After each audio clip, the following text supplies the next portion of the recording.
L'Assemblée va maintenant entendre l'allocution de Son Excellence Mohamed Younis Menfi, président du Conseil présidentiel de l'État de Libye.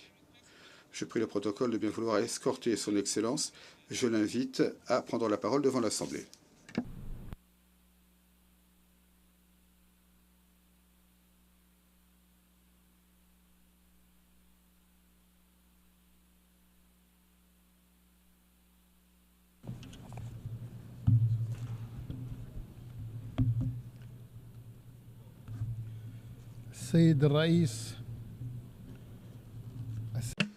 Madame la Présidente, Mesdames et Messieurs, d'emblée, je tiens à vous féliciter, Monsieur le Président de l'Assemblée générale, à l'occasion de votre élection à la tête de la 79e session de l'Assemblée générale des Nations unies. Je vous souhaite à vous et à votre équipe les pleins succès. J'aimerais aussi remercier Monsieur Denis Francis pour son excellente direction de la précédente session.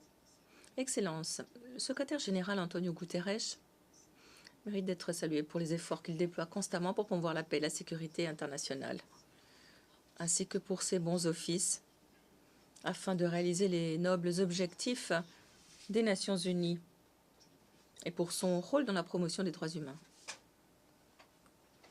Madame la Présidente, Mesdames et Messieurs,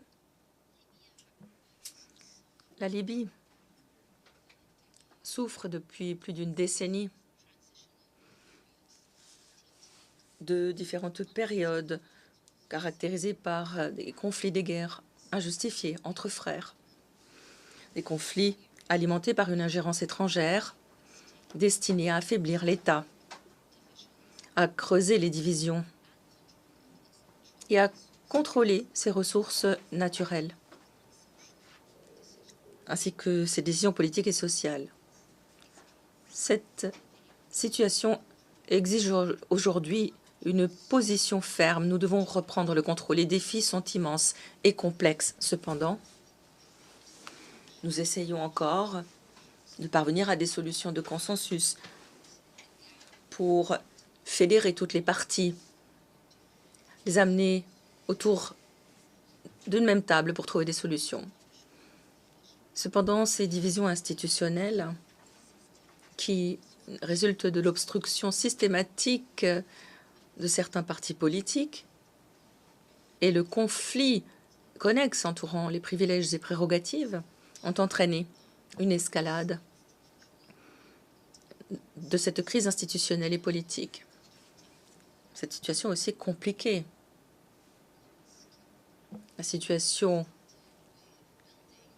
politique des organes parallèles ont vu le jour, qui ont entraîné le gel ou réduit à néant certains accords ou résolutions du Conseil de sécurité. Les ressources de l'État ont été utilisées comme un outil pour exercer des pressions politiques. Nous avons aussi constaté une attaque contre le procureur, le système judiciaire du pays. Il est de notre devoir d'assumer nos responsabilités, de garantir la sécurité de notre pays et sa force. La solution politique globale sur le plan sécuritaire, économique et autres est le seul moyen de garantir notre stabilité pour que l'on puisse convoquer des élections, réaffirmer la légitimité de nos institutions, pour que le peuple libyen puisse jouir de l'autodétermination. Nous félicitons tous ceux qui ont déployé des efforts au plan national et international afin de promouvoir le dialogue entre les parties libyennes. Nous sommes convaincus que le peuple libyen a le droit de choisir son destin, de choisir ses gouvernants et de gérer lui-même ses affaires. Ceci sera possible lorsque nous aurons renouvelé la légitimité et retrouvé le contrôle ce que certains essayent de nous empêcher de faire. Les Libyens sont tout à fait capables de choisir leur destin. La population peut choisir ses représentants au travers d'élections équitables, d'un référendum, pour sortir de l'impasse politique. Mesdames et messieurs, le projet de réconciliation nationale, sous la présidence du Conseil de la présidence, avance lentement du fait des faits récemment survenus dans le pays. Certains partis politiques essayant de faire obstruction par tous les moyens. Nous insistons une fois encore sur la nécessité d'accélérer ce processus pour bâtir la confiance.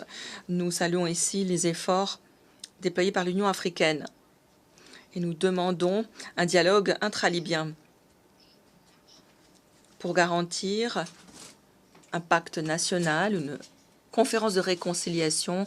Nous soulignons le fait que toutes les parties prenantes doivent pouvoir participer de manière constructive à ce processus pour parvenir à un règlement pacifique fondé sur une solution libyenne sans ingérence étrangère. Nous ne pouvons pas parvenir à une solution durable en l'absence d'un dialogue digne de ce nom et sérieux entre les Libyens sans ingérence étrangère pour préserver l'unité de notre pays, sa cohésion sociale et sa souveraineté. Ce mois-ci coïncide avec le premier anniversaire de la destruction d'une partie de la ville de Darna du fait de l'ouragan Daniel. Nous n'oublierons jamais cette catastrophe douloureuse qui a laissé dans son sillage la destruction, des pertes humaines et matérielles en nombre. Cependant, nous n'oublions pas non plus les efforts déployés par les Libyens qui, ensemble, ont réellement tiré des enseignements sur leur capacité à surmonter les obstacles, à venir à bout des crises auxquelles ils sont confrontés lorsqu'ils décident de régler leurs problèmes eux-mêmes, sans ingérence étrangère, sans imposition de l'extérieur. Nous réaffirmons notre appui aux efforts déployés en faveur du relèvement pour assurer la reconstruction du pays. Mesdames et messieurs, le génocide, l'épuration ethnique d'Israël contre le peuple palestinien et libanais sont une violation odieuse du droit international. Nous respectons et défendons les principes de responsabilité. Nous ne devrions pas permettre l'impunité. Nous devons assurer l'application du principe de responsabilité. Par conséquent, la Libye a rejoint l'Afrique du Sud dans le cadre de l'affaire devant la CIJ face aux graves violations par l'entité israélienne de toutes les règles et lois internationales. Nous devons faire en sorte que les auteurs de ce génocide de masse rendent des comptes. Nous soulignons la nécessité de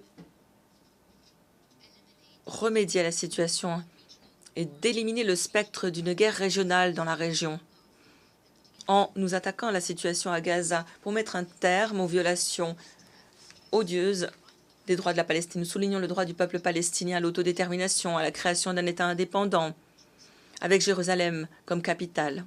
Mesdames et messieurs, Madame la Présidente, pour ce qui est des affaires régionales et internationales, nous soulignons la nécessité d'efforts concertés pour lutter contre les migrations illégales et le terrorisme.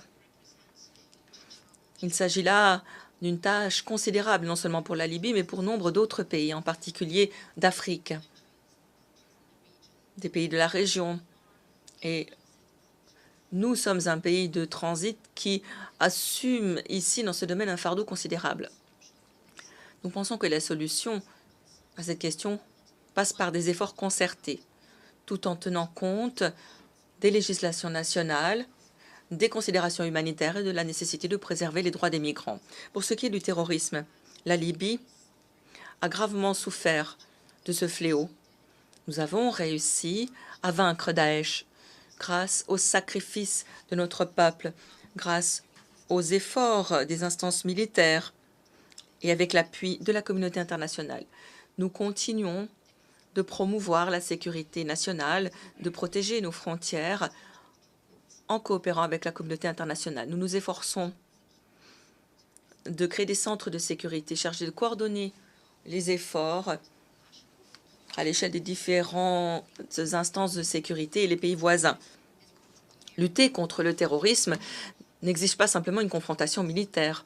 Cet exercice est multiforme et exige des efforts concertés locaux, internationaux, une approche d'ensemble qui permettent de s'attaquer à ces différentes dimensions. En dépit des efforts déployés par l'ONU dans ce domaine, il nous semble nécessaire d'établir des mécanismes nationaux pour lutter contre ce phénomène, loin de toute ingérence néfaste.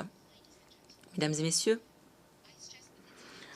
il est plus que temps de resserrer les rangs, de jeter des ponts, d'être unis. Faisons de la solidarité la pierre angulaire de notre maison, de notre terre, de ceux qui sont épris de la vie. Nous ne saurions jouir de nos richesses si la discorde et les conflits persistent. Notre unité est le seul chemin vers la stabilité. C'est l'espoir qui mènera nos enfants vers un avenir meilleur. Je vous exhorte de soutenir notre unité nationale, de mettre un terme à l'ingérence qui sape nos efforts. L'histoire témoigne de la grandeur du peuple libyen, source d'inspiration pour des nations et des peuples depuis des décennies. Il a prouvé qu'en dépit des difficultés, il réussit toujours à se relever plus fort, plus résilient, plus déterminé. Les Libyens n'oublieront jamais ceux qui ont été à leur côté en temps de difficulté. Nous continuerons d'œuvrer pour offrir un avenir radieux, digne des aspirations et des espoirs de notre peuple. Nous mettrons tout en œuvre pour atteindre cet objectif. Merci. Que la paix de Dieu soit avec vous. Au nom de l'Assemblée, je remercie le président du Conseil de la présidence de l'État de Libye pour son allocution. L'Assemblée va maintenant